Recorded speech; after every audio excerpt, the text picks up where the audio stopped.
Hello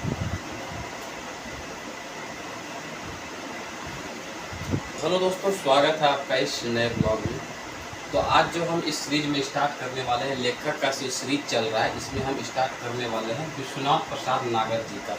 इसमें हम विश्वनाथ प्रसाद नागर जी से होने वाले जितने भी इम्पोर्टेंट क्वेश्चन हैं, सभी क्वेश्चन का हम डिटेल सॉल्यूशन करेंगे। इससे पहले हम यूट्यूब पे 4 वीडियो अपलोड कर चुके हैं। अगर आप उसको नहीं देखे हैं तो आप उसको पहले देख लीजिए।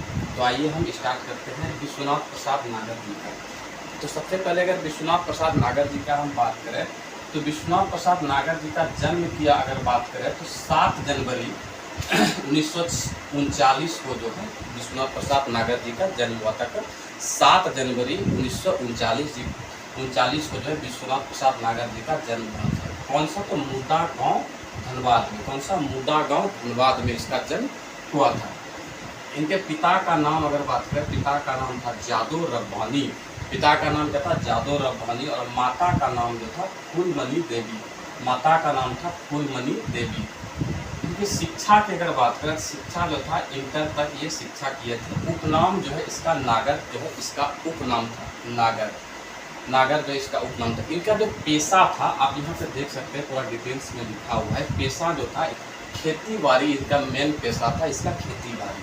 और नागर जी से रिलेटेड जितने भी कृति है, कृति के बारे में बहुत ही क्वेश्चन पूछा जाता है। आप कृति को बहुत अच्छे से पढ़ाई कीजिएगा, कृति से ही क्वेश्चन गलत होता है। तो विश्वनाथ प्रसाद नागर जी से रिलेटेड जितना भी कृति है इसके बारे में हम बताएंगे। दोस्तों, अगर थोड़ा सा परेशानी हो रहा है आपको देखने में तो मैनेज कीजिएगा। पंखा का आवाज़ अगर जा रहा है तो उसको भी मैनेज कीजिएगा। गर्मी बहुत है, छोटे से रूम में बना रहे हैं तो पंखा बंद करके बनाना पॉसिबल नहीं हो पा रहा था, इसलिए थोड़ा सा आप लोग मैनेज करेंगे। तो आइए देखते हैं विश्वनाथ प्रसाद नागर जी की कृति के बारे में। अगर पहले कृति की बात करें तो खयाम तोर मधुगीत, ये इसकी पहली कृति है, खयाम तोर मधुगीत। उसके बाद आता है सुलग साय। सुलग साय जो है एक खंड काव्य, किसके द्वारा लिखा गया? अगर पूछ दे क्वेश्चन कि सुलग साय क्या है तो खंड काव्य। सुलग साय किसके द्वारा लिखा गया है? तो विश्वनाथ प्रसाद नागर जी के द्वारा लिखा गया है। तो सुलग साय का अर्थ क्या होता है? सुलग साय का जो अर्थ होता है हमारा गुदड़ी का लाल या तो अग्निपुत्र। सुलग साय जो है गुदड़ी का लाल या तो अग्निपुत्र, इसको बोला जाता है सुलग साय को। सुलग साय के अंदर जो है इसमें महाभारत में जो कर्ण की भूमिका था उसके बारे में, इस पात्र के बारे में चर्चा किया गया है, कर्ण के बारे में। तो यहाँ से मेरा क्या क्लियर हुआ कि सुलग साय जो है, सुलग साय के लेखक कौन है?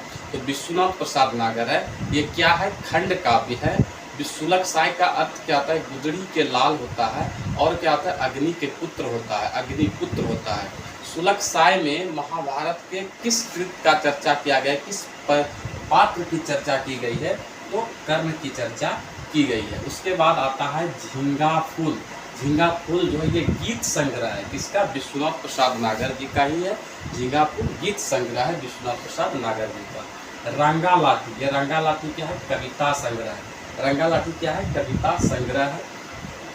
ये भी जो है विश्वनाथ प्रसाद नागर जी के द्वारा ही लिखा गया। इस रंगा लाठी में जो है 50 कविता कल दिया हुआ है। लेकिन ये झींगा फूल जो है, ये झींगा फूल जो गीत संग्रह है ये अप्रकाशित है, ये प्रकाशित नहीं हो पाया। बाकी ये सारे जो देख रहे हैं आप, सारे प्रकाशित है, किसी न किसी बुक के अंदर ये प्रकाशित है। विश्वनाथ प्रसाद नागर जी को एक पुरस्कार मिला था, जिस पुरस्कार का नाम था जाओनिक पुरस्कार। जाओ जिंदगी पुरस्कार, जाओ जिंदगी पुरस्कार। ये कब मिला था? 2010 में मिला था। जाओ जिंदगी पुरस्कार 2010 में मिला था। इसका एक पत्रिका था दैनिक आवाज पत्रिका, जो कि 1992 में इसका प्रकाशन हुआ था। बस ये इतना सा ही एक इम्पोर्टेंट। और विश्वनाथ प्रसाद नागर जी है किस तरह के कवि थे? तो विश्वनाथ प्रसाद नागर जी जो है एक छायावादी कवि के रूप में जाने जाते थे, छायावादी कवि के रूप में। तो दोस्तों, विश्वनाथ प्रसाद नागर जी से बनने वाले जितने भी क्वेश्चन थे, इससे ज़्यादा क्वेश्चन नहीं बन सकता है। अगर आप इसको पूरा तरह से देख लिए तो आपका एक भी क्वेश्चन नहीं छूटेगा। और दोस्तों, हम बता दें आपको कि ये बोर्ड के सामने मैं पहली बार आया हूँ, तो अगर कैमरा सेटिंग में, अगर आवाज़ में, मेरे फेस में किसी भी तरह का प्रॉब्लम हो, प्लीज़ आप उसको थोड़ा सा मैनेज करिए। इस रिवीजन सीरीज को अगर आप पूरा देखते हैं जैसे जैसे मेरा सीरीज आ रहा है, तो उम्मीद कर रहा है रिवीजन बहुत ही बेहतर तरीके से हो जाएगा। आपको ये भी बता दूं कि मैं कोई टीचर नहीं हूँ, मैं भी सीजीएल का स्टूडेंट हूँ। 28 तारीख को मैं भी एग्ज़ाम दिया हूँ और होने वाला एग्ज़ाम मैं भी दूंगा। मैं छुपा के बात नहीं कर रहा हूँ, मैं भी दूंगा। तो ये रिवीजन आओ कि मेरा भी रिवीजन हो, आपका भी रिवीजन हो, तो एक साथ हम लोग मिलकर रिवीजन करेंगे। हम जो है आप लोगों में से ही एक है, तो आपको मेरा सपोर्ट बिल्कुल उम्मीद है। आपने चैनल को सब्सक्राइब कर लिया होगा, अगर सब्सक्राइब कर लिया है तो बहुत बहुत धन्यवाद। Thank you so much, thanks for watching. अगले वीडियो का आप वेट कीजिएगा, जल्दी अगले वीडियो लेकर आऊँगा। Thank you so much.